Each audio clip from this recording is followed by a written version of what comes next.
Les 5 koshas, c'est le sujet, je dirais, essentiel dans le yoga. Je dirais c'est un alphabet à intégrer avant de commencer toute pratique. Posturale, respiratoire, méditation, c'est vraiment la base et je vous invite à regarder cette vidéo jusqu'à la fin. Donc, les koshas sont mentionnés la première fois dans Taittiriya Upanishad avec le garçon Bhrigu qui était envoyé à chaque fois dans la forêt pour connaître la source de la vie, qu'est-ce qui est la substance la plus importante de la vie. Et à chaque fois, il arrivait avec une réponse de plus en plus poussée et philosophiquement approfondie.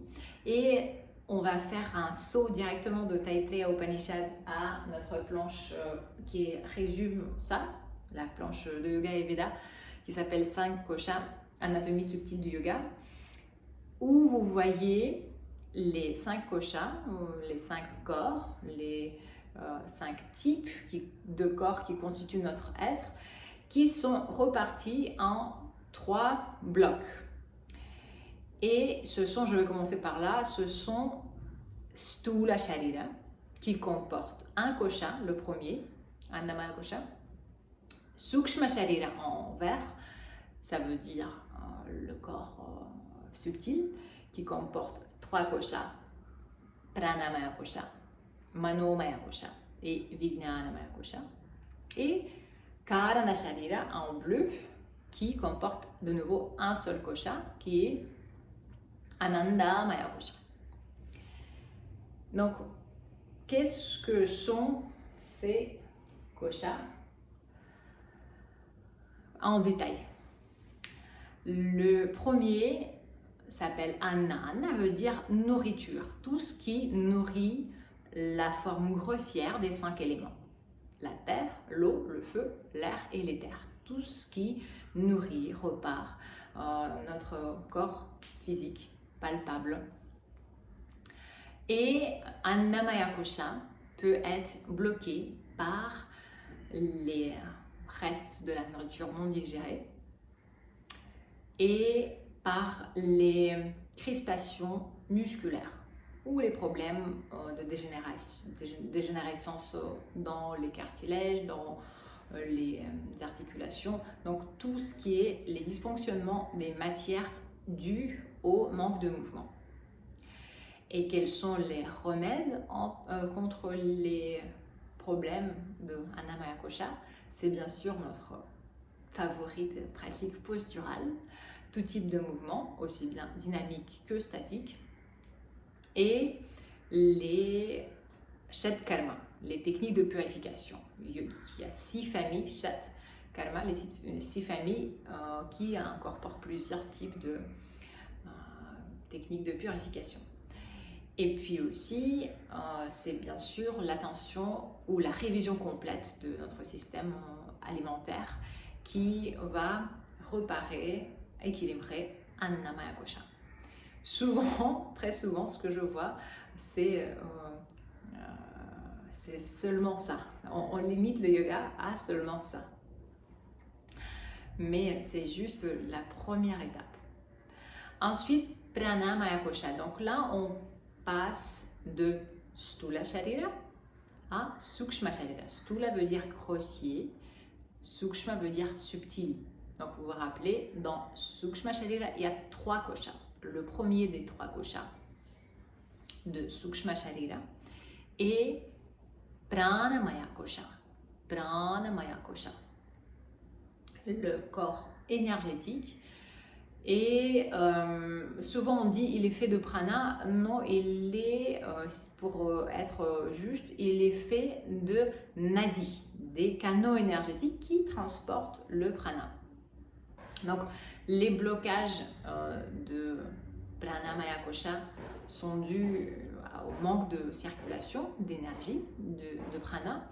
Et le meilleur remède, c'est bien sûr toutes les techniques qui concernent la respiration. Attention à bien distinguer Pranavyayama et Pranayama.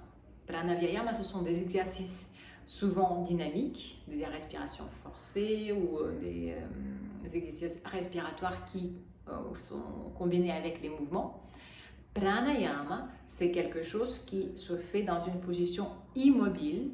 La plupart des pranayamas sous-entendent l'utilisation des kumbhaka, des rétentions et des bandhas.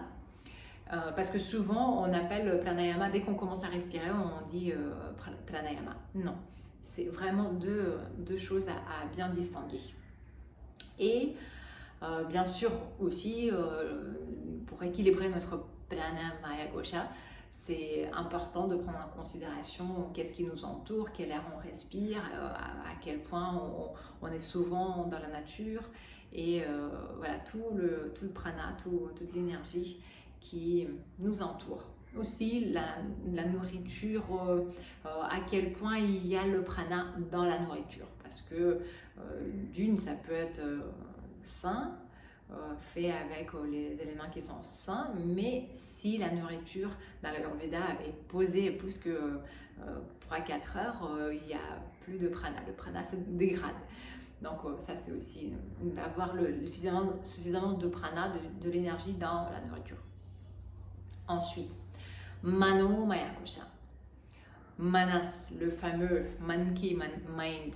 Manas, c'est pas seulement les pensées, ce sont toutes les expériences sensorielles, émotionnelles, les mémoires, tout ce qui relie nous, notre monde intérieur, à l'extérieur. L'interaction de l'extérieur à l'intérieur est conditionnée par manas, par mano maya kosha. Donc c'est le deuxième de sukshma sharira, du corps subtil.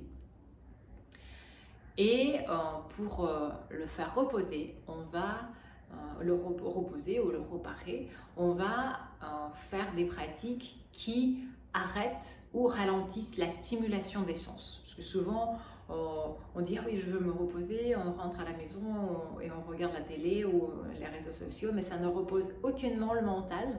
Au contraire, ça le sature, ça le surcharge encore plus. Donc, ça va être toutes les pratiques de répétition, de japa, de la répétition de mantra, ou des méditations, des yoga nidra, les bains sonores, c'est pour plusieurs niveaux, mais beaucoup pour Mano Maya Kosha. Donc quelque chose qui suspend, qui arrête ou ralentit les sens et les pensées. Et ensuite, donc le troisième corps de Sukshma Sharira, c'est Vijnana Maya Kosha, s'il vous plaît, c'est Vijnana, c'est pas Vijnana, c'est Vijnana. J-N en sanskrit, en translittération, se prononce comme Gn. C'est pas Ajna Chakra, c'est Agna Chakra. C'est Vijnana Maya Kosha.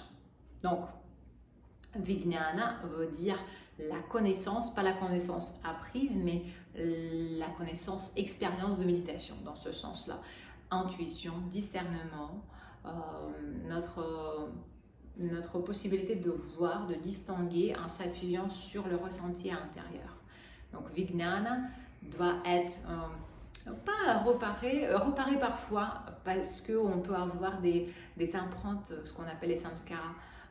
Donc dans ce sens, oui, on peut reparer. Yoga Nidra un corps avec l'installation de Sankalpa. Mais surtout, Vijnana Maya Kosha doit être nourri.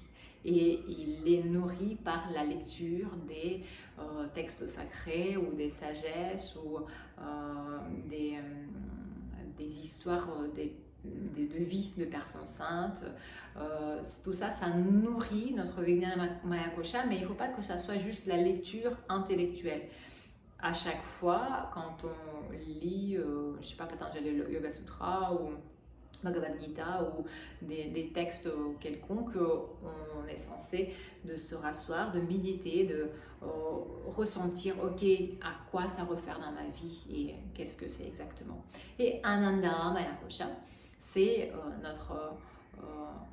le corps le moins connu, c'est la béatitude, la félicité, et on essaye de purifier tous les autres corps pour approcher et toucher Ananda Maya Kosha.